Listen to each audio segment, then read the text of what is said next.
அம்மாவை ஹாஸ்பிட்டல்ல இருந்து டிஸ்சார்ஜ் பண்ணி வீட்டுக்கு கூட்டிட்டு வர ஜெய்சு வந்து ஆராத்தி எடுத்து வீட்டுக்குள்ள போக சொல்றா. அம்மா வீட்டுக்குள்ள வந்ததுமே நீங்க ஆபீஸுக்கு போகணும்லன்னு சமைக்கலாம்னு போனா, நீங்க எதுவும் பண்ண வேணாம், இப்பதானே டிஸ்சார்ஜ் ஆகி வந்திருக்க, டேய் எனக்கு ஒண்ணும் இல்ல, நான் போய் சமைக்கிறேன், நீ சும்மா இரு, நாங்க சமைச்சுக்கிறோம்னு சொன்னா 3 பேரும் கிச்சன் பக்கமே வந்தது இல்ல. இதெல்லாம் நீங்க சமைக்க போறீங்களா? இப்பெல்லாம் சமைக்கிறது ஒரு விஷயமே இல்லம்மா, யூடியூப்ல 4 வீடியோ பார்த்தா தெரிஞ்சிட போகுது. அப்புறம் என்ன, நீ நல்லா காலை நீட்டி உட்காந்து டிவி பாரு, இவங்க 3 பேரும் சமைக்கட்டும். டேய் நீயும் தான் சமைக்கணும். என்னது, நான் சமைக்கணுமா? என்னாலலாம் முடியாது. அதெல்லாம் முடியாது, எல்லாரும் எல்லா வேலையும் பார்த்து தான் ஆகணும்னு சொல்லிட்டு அப்பாவை இனிமேல் லஞ்சுக்கு வீட்டுக்கு வர சொல்ல, அப்பா வேலை டைம்ல எப்படின்னு யோசிச்சாலும் பசங்க ரொம்ப கெஞ்சி கேட்கறதுனால சரின்னு சொல்றாரு. இங்க மது ஜக்குக்கு எத்தனை தடவை கால் பண்ணி பார்த்தாலும் நாட் ரீச்சபிள்னே வருது. இதனால அவளும் உன்னை ரீச் பண்ண முடியல. இந்த மெசேஜை பார்த்ததும் கால் பண்ணனு வாய்ஸ் நோட் அனுப்புறா. அப்பா வீட்டுக்கு வந்ததும் வேகமா கிளம்பி உள்ள போக அப்பா ரொம்பவே டல்லாகிறத பார்த்து கிரிஜா கடுப்பாகி வேகமா வந்து அவரோட ஒய்ஃப் எப்படி இருக்காங்கன்னு ஒரு வார்த்தையாவது கேட்கலாம்ல. என்னது ஒய்ஃபா? அப்ப நீ யாரு? அவங்க வீட்ல யாரு எப்படி இருந்தா எனக்கு என்ன, என்னாலலாம் கேட்க முடியாது, ப்ளீஸ்மா எனக்காக கேளுன்னு கிரிஜா ரொம்ப கெஞ்சி கேட்டதும் சரி கேட்டு தொலைறேன்னு கீழே வந்து வீட்ல எல்லாரும் எப்படி இருக்காங்கன்னு கேட்டு விசாரிச்சுட்டு வேகமா கிளம்புறா. கிரிஜாவும் இப்ப அவங்களுக்கு எப்படி இருக்குன்னு கேட்டு இந்த நேரத்துல யாராவது அவங்க கூட இருக்கணும்னு சொல்ல அவரும் பசங்க இருக்காங்க, அவங்க பாத்துக்குவாங்கன்னு சொல்றாரு. அப்ப கிரிஜாவும் எப்படி இப்படி திடீர்னு ஆச்சுன்னு கேட்டதும் அப்பாவும் நடந்த எல்லா விஷயத்தையும் ஒண்ணு விடாம சொல்றாரு.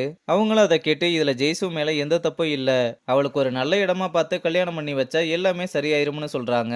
அங்க கட் பண்ணா சித்தோட அப்பா வீட்டுக்கு வந்ததும் உன் பிள்ளை பண்ற திருட்டுத்தனத்தெல்லாம் கண்டுபிடிச்சிட்டேன்னு அவன் ஆபீஸ்ல ஹரிணின்ற பொண்ணா லவ் பண்றான்னு சொல்ல, அம்மா இதை கேட்டு சாக்காகி அவன் லவ் பண்றான்னு உங்களுக்கு எப்படி தெரியும்னு கேட்டா அவரோ ஹாஸ்பிட்டல்ல நடந்த விஷயத்தையும் ஹரிணியோட வாய்ஸை கேப்சர் பண்ண விஷயத்தையும் சொல்லி பொண்ணோட குடும்பத்தை பத்தி விசாரி, அவனுக்கு வேகமா கல்யாணத்தை முடிச்சு வச்சிடலாம்னு சொல்லிட்டு போறாரு. இதனால அம்மாவுக்கு என்ன பண்றதுனே தெரியாம முழிச்சுக்கிட்டு இருக்காங்க.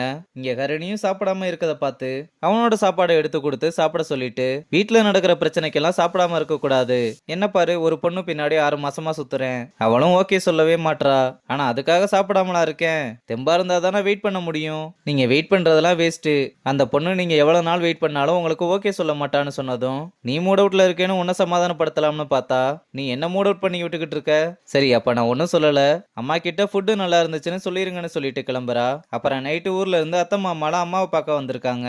அப்ப அம்மா வந்ததுமே மாமா ரொம்ப அழுக ஆரம்பிச்சதும் அண்ணே எனக்கு ஒன்றும் இல்லை, நான் நல்லா தான் இருக்கேன், டாக்டர் என்னமா சொல்லியிருக்காரு, எதுவும் பிரச்சனை இல்லைல்ல, டேப்லெட் கொடுத்துருக்காங்க மாமா, நல்லா சாப்பிட்டு ரெஸ்ட் எடுத்தாலே சரியாயிரும்னு சொல்லியிருக்காங்கன்னு சொல்றா.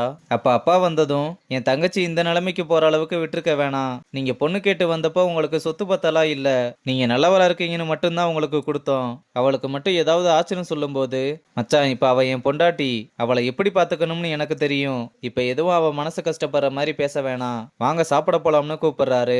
அப்புறம் ஜெய்சுவும் எல்லாருக்குமே பரிமாற என்னம்மா கொல கொலன்னு இருக்குன்னு கேட்டா பன்னீர் கோசான்னு என்னத்தையோ சொல்ல அவரும் வேற வழி இல்லாம சாப்பிட்டு பார்த்து நல்லா இருக்குன்னு சொல்றாரு.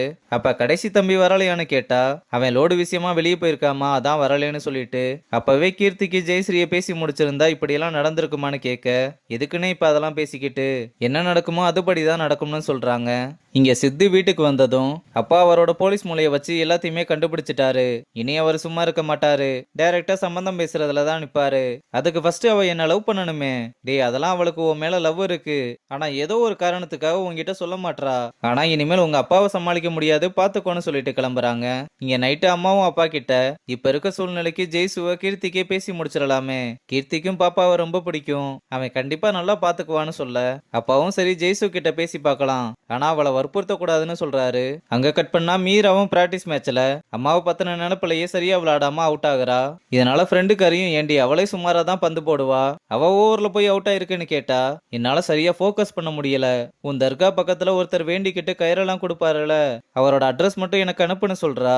இங்க மதுவும் ஸ்டூடியோக்கு வந்து ஜக்கு எங்கன்னு கேட்க அவங்க அம்மாவுக்கு மைல்டு அட்டாக்னு போயிருக்கான். என்னடா சொல்ற, இப்ப அவங்களுக்கு எப்படி இருக்கு, அது அவங்கிட்டே கேட்க வேண்டியதானே, டேய் அவனுக்கு கால் பண்ணா ரீச் பண்ண முடியல, நீ அவனோட அட்ரஸ் கூட நான் நேர்லயே போய் பாத்துக்கிறேன்னு கேட்டா அவனோட பர்மிஷன் இல்லாமலாம் என்னால கொடுக்க முடியாதுன்னு சொல்றான். உடனே நீ கொடுக்கலன்னா கண்டுபிடிக்க முடியாதான்னு ஜக்குவோட இன்னொரு ஃப்ரெண்டுக்கு கால் பண்ணி அவகிட்ட அட்ரஸ கேட்டு வாங்கிட்டு நேரா அவனோட வீட்டுக்கு வந்து காலிங் பெல் அடிக்க அம்மாவும் டோரை ஓபன் பண்ண வரதோட இந்த எபிசோட முடிச்சிருக்காங்க.